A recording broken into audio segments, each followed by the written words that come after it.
Alright, I can already hear you saying, haven't you already made a video on how to have the best day at any amusement park?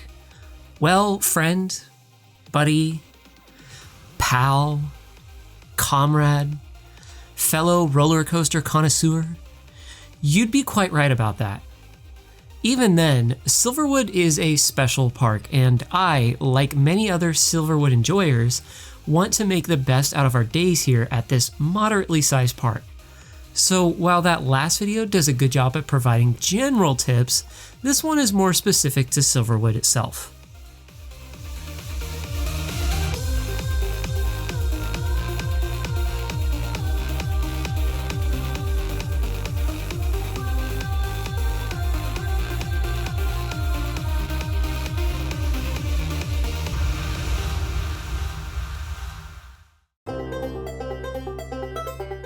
Before I go too far, did you know we have a Patreon? For only $1 a month, you can get a shout out in every video and get access to exclusive content. Check out the link in the description below. Welcome to my latest new video series. I'm going to be making videos like this about every park we've been to so far, and plan on continuing this video style for the parks we visit in the future. Make sure to stay tuned for your home park to show up. So, Silverwood. This Pacific Northwestern park is a gem on this side of the country. Make sure to check out the review and top 7 coasters videos as well. I've said this multiple times, so I know I sound like a broken record, but I'm positive this is one of the most remote major amusement parks in the US. Surprisingly, it is the largest amusement park in the Pacific Northwest and has the best ride collection out of all of the parks here, which isn't saying much. So how do you have the best day at Silverwood? Let's find out.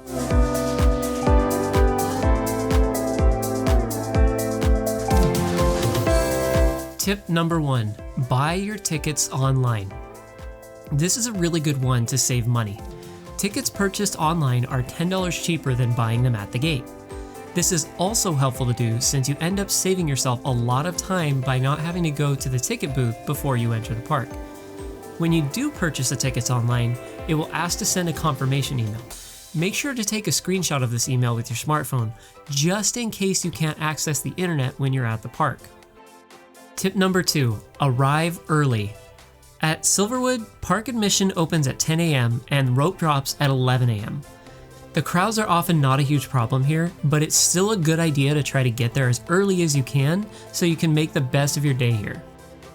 Tip number 3, bring a light jacket. Here in the Pacific Northwest, summer nights are not always super warm. They sometimes can be, but in my opinion, it's always a good idea to bring along a light jacket just in case it does get cooler. This is definitely worth considering if you're planning on staying till park close. Tip number 4, consider visiting Boulder Beach. Arguably, one of the more popular parts of the park is Boulder Beach. This year, in 2024, we're actually seeing an expansion to it that you won't want to miss.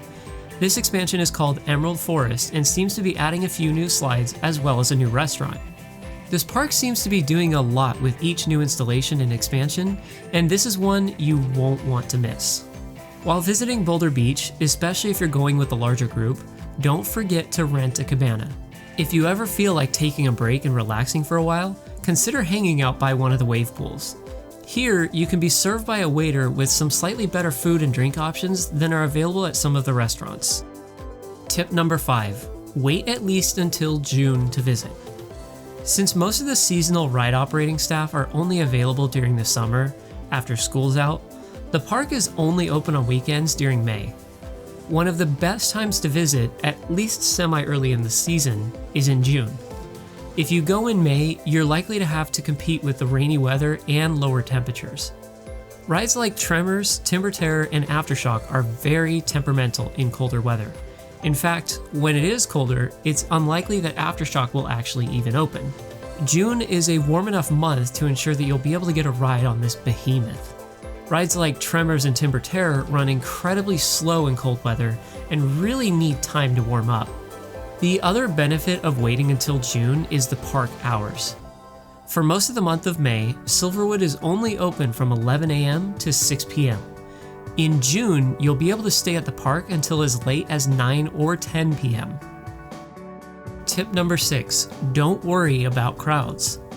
Partially because it is so remote, Silverwood doesn't often get all that crowded. At least the theme park side doesn't. Boulder Beach does tend to see some longer lines. However, because the park itself isn't huge, you should still be able to experience just about everything in a single day. The same rule goes for the main park as well. Now, certain holidays like Memorial Day weekend can increase the crowd levels quite a bit, but on most days there shouldn't be much of an issue. This is great since it means that you don't have to be incredibly discerning when it comes to picking a good day to visit the park. Tip number 7, consider taking advantage of the VIP card. This reloadable card costs nothing and is a great way to ensure that you can keep your personal cards safe while visiting the park. This means that you can walk around Silverwood having peace of mind knowing that you aren't risking losing your important debit or credit cards. This can also be a great idea to use if you plan on dropping off any teens at the park for the day, as they can use this, and unless you reload it with money, you can ensure that they don't go overboard with the souvenirs. Tip number 8, get a photo in front of the Coaster Alley sign. In between the Stump Pilot and Roaring Creek Log Flume entrance buildings is the Coaster Alley sign. You didn't visit Silverwood if you don't get a picture in front of this sign. Tip number 9, ride Stump Pilot first. Of all the rides in the park that I would recommend starting out with, I'd say Stump Pilot is your best bet. This ride can get one of the longer lines in the park. The throughput of it is also the highest in the park, so the lines do often move fast, but there is yet another reason why I recommend riding this first. I've already mentioned how temperamental Tremors and Timber Terror are. In the morning, these coasters are running fairly slow. Stump Pilot is a lot less variable in its speed and intensity, so in my opinion, it is a great ride to start out with. Another good ride to check out early would also be Corkscrew for a similar reason. This ride offers a very consistent experience throughout the day, so it doesn't entirely matter when you get on. Tip number 10, check the train schedule. The train runs on an alternating schedule of shows. One show features bandits that board the train, and the other features the conductor singing "The Wheels on the Train Go Round and Round." If you have little kids, the latter is a good idea to look out for, but if you don't, you want to make sure to ride the train when the bandits board.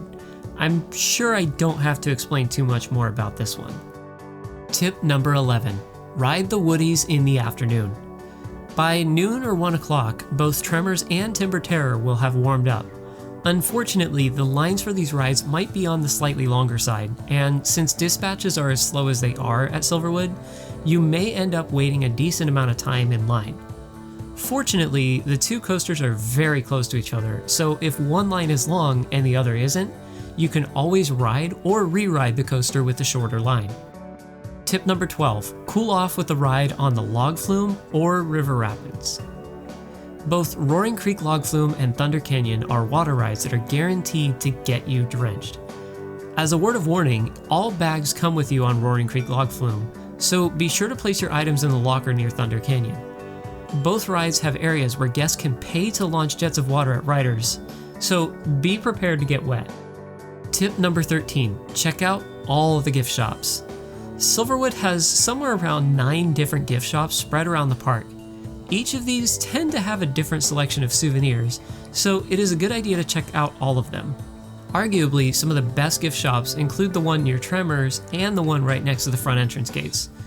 Both of these tend to have the best variety of souvenirs. Tip number 14, choose the right place to eat. Silverwood has several different spots to grab a bite to eat, and most of them offer standard fare theme park food. Some of the best spots, in my opinion, would include Lindy's Restaurant and the Theater of Illusion Pizzeria, both of which are near the front of the park. If you are in Coaster Alley, you have Cool Cactus, which serves decent chicken tenders, and then the Chuckwagon All-You-Can-Eat Barbecue. This last one is a great spot if you are with a larger group. The prices here tend to be on the cheaper side, and the quality of the food seems slightly better. My favorite place to catch a bite to eat has to be at Lindy's. This restaurant has slightly higher prices, but serves a good selection of food choices, including salads. This is the best spot to get healthier food. Lastly, I can't go without mentioning the Theater of Illusion. You can grab a bite to eat here and also enjoy an award-winning magic show. Tip number 15, bring plenty of water. This is a great rule for just about any amusement park. Bring water. It's a good idea to bring a hydro flask that is at least 40 ounces.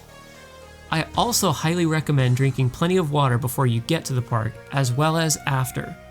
We are literally made up of 70% water or something like that, so realistically, we need to get a lot of it every day to stay healthy. Tip number 16, keep your hydro flask full.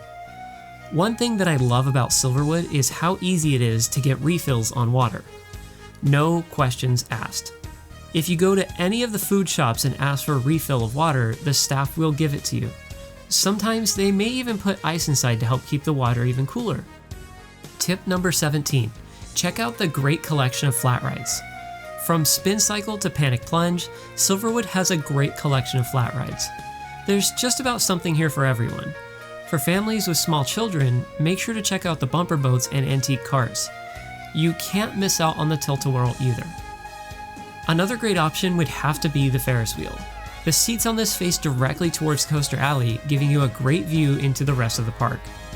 Tip number 18, ride everything multiple times.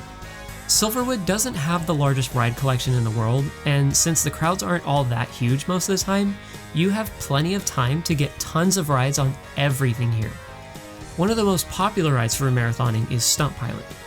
The exit and entrance are both right next to each other, meaning all you have to do is turn around and get back in line. You should be able to conquer just about every major ride in half a day, so it's worth getting re-rides whenever you can. Tip number 19, check out the magic show. I already mentioned this when I was talking about where to eat, but you really should check out the magic show. Put on by Nick Norton, this award-winning magic show is one that you won't want to miss. This is an especially great activity to check out if you have little ones with you. It also can be a great way to escape the heat, as this building is completely enclosed and air-conditioned. Tip number 20, check out the Main Street Theater.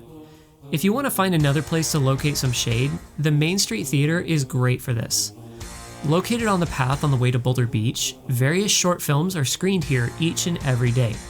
You can walk into this theater at any time and also get up and leave at any time.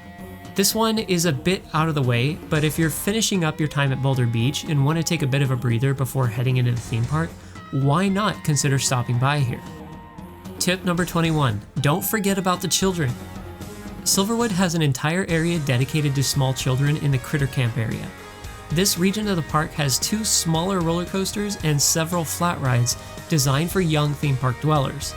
This area also has some of the best overall theming in the park, at least in my opinion. You can't miss the bumper boats right here either. Tip number 22, know your dessert options. One of the most popular sweets at this park is their funnel cake. Towards the end of the day, you're sure to see quite the long line of guests waiting to get their hands on one. If this isn't your style, then be sure to get a massive scoop of ice cream from the ice cream parlor. Seriously, these scoops are bigger than your head. Tip number 23, don't forget to check out Scarywood. In the month of October, Silverwood transforms into Scarywood. The park stays open much later and has tons of mazes and scare actors all around the park. One of my favorite aspects is that they will often turn the trains around on Timber Terror, meaning that you get to ride backwards. The park will often have tons of fog machines going, meaning that in several parts of the park, you really can't see much. This is definitely not an experience suited for young children, however. Tip number 24, check out the best photo spots. Let's take a look at the map to show where some of our favorite spots to get photos and videos are. First, I want to point to this area near the Coaster Alley sign. Here, there is a hill that lets you see into the Stunt Pilot ride area, as well as the final crossover of Tremors. This area has enough of a vantage point to get some great shots. Next, I'd like to point out this grassy area between Corkscrew and Stunt Pilot. The view of the single rail coaster is great, and you can see most of the ride area as well. Turn around and you have a great view of Corkscrew. Right next to this spot is the exit pathway of Thunder Canyon. This allows for even more views of Stunt Pilot. I'm extremely grateful that you can get so many good views of this ride. Finally, another great spot for photos is this spot near the entrance of Thunder Canyon. While the views are much more limited here, it deserves an honorable mention at the very least, since it can look quite good in my opinion. Tip number 25, get an end of day ride on Tremors. Arguably, the best night ride at Silverwood is Tremors. With its low-flying layout that dips in and out of the ground, with the fact that it also is the most sprawling layout, makes it an incredibly fun night ride. This, combined with the fact that it is the longest ride in the park, means that you'll get your money's worth out of riding this coaster last.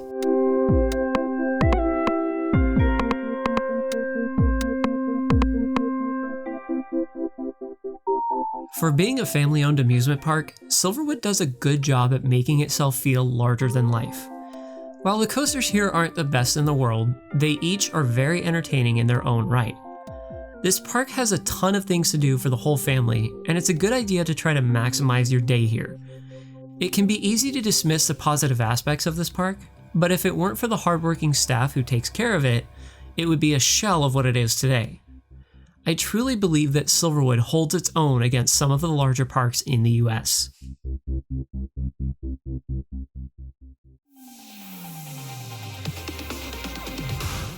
Thank you so much for watching this video.